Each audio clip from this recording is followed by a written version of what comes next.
சொல்ல மாட்டேன்.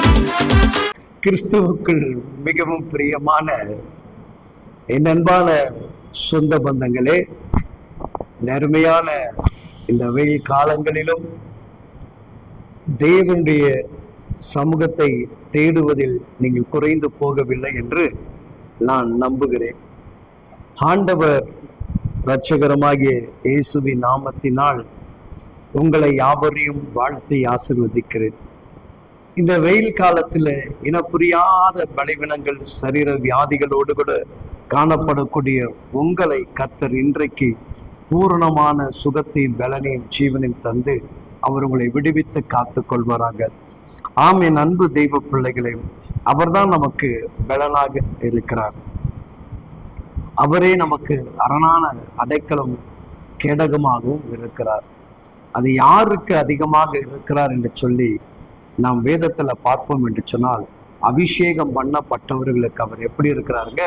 மிகப்பெரிய அரண் இருக்கிறார். இன்னைக்கு சோர்ந்து போய் இருக்கக்கூடிய பலவீனத்து மத்தியில இருக்கக்கூடிய உனக்கு தேவன் இன்னைக்கு பலனை கொடுக்க விரும்புகிறார்.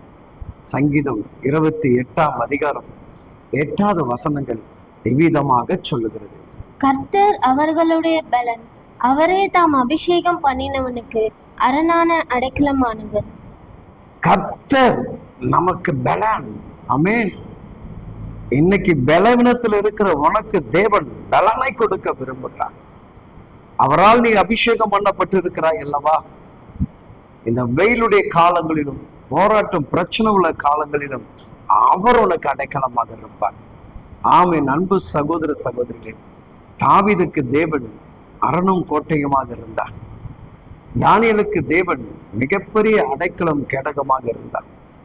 யோசுவா என்கின்ற மனிதனுக்கு தேவன் மிகப்பெரிய பாதுகாப்பின் கிரீடமாகவே இருந்தார். அப்படி தேவன் இன்னைக்கு உனக்கும் எனக்கும் பலனை கொடுக்க விரும்புகிறார். ஏன் பலவீனம் அடைந்திருக்கிறோம் என்று சொல்லி கலங்கி கொண்டு இருக்கிறார்கள்? எனக்கு யாருமே அடைக்கலம் இல்லையே, நான் யாரை நம்பி வாழ்வது என்று சொல்லி உன் இருதயம் கலங்கி கொண்டிருக்கிறதா? இன்னைக்கு தேவன் உன்னிடத்தை தான் பேசிக் கொண்டிருக்கிறார். அங்க அழகாக சொல்லப்படுகிறது, தாம் அபிஷேகம் பண்ணினவர்களுக்கு அரணும் அடைக்கலமாக இருக்கிறார். பார்த்துங்க, மிகப்பெரிய ஒரு பாதுகாப்புடைய பலன்.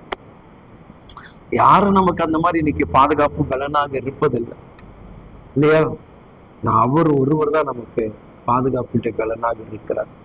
நான் நம்பிக்கையற்று போகும் பொழுதும், சோர்ந்து போகும் போதும், வேதனையாக காணப்படும் போதும், நான் தளர்ந்து போய் நிற்கும் போதும் என் தேவன் தான் என்னை அரவணைத்து எனக்கு அடைக்கலமாக இருக்கிறார் என்று நிறைய தெய்வ பிள்ளைகள் நீங்க நம்புகிறீர்கள் அல்லவா?